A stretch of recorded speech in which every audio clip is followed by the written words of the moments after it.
આપનું સ્વાગત છે।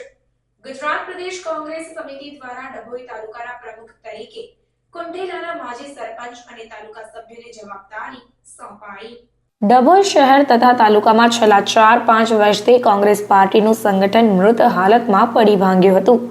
થોડા ઘણા સક્રિય કાર્યકરો સિવાય મોટા ભાગના ભાજપમાં જોડાઈ ગયા હતા।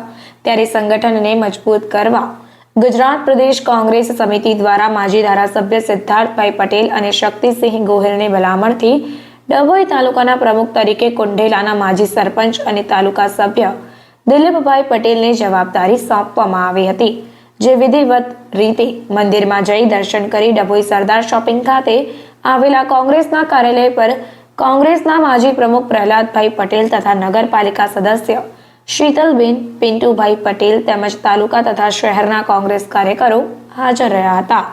આગેવાનો અને કાર્યકરોની હાજરીમાં ધાર્મિક વિધિ કરી વિધિવત રીતે પ્રમુખનો ચાર્જ સંભાળ્યો હતો અને તેઓએ જણાવ્યું કે ગુજરાત પ્રદેશ કોંગ્રેસ સમિતિમાં માજી ધારાસભ્ય સિદ્ધાર્થભાઈ પટેલ અને તમામને આવકારીને શુભેચ્છાઓ સાથે ફૂલહાર પહેરાવીને અભિનંદન પાઠવ્યા હતા।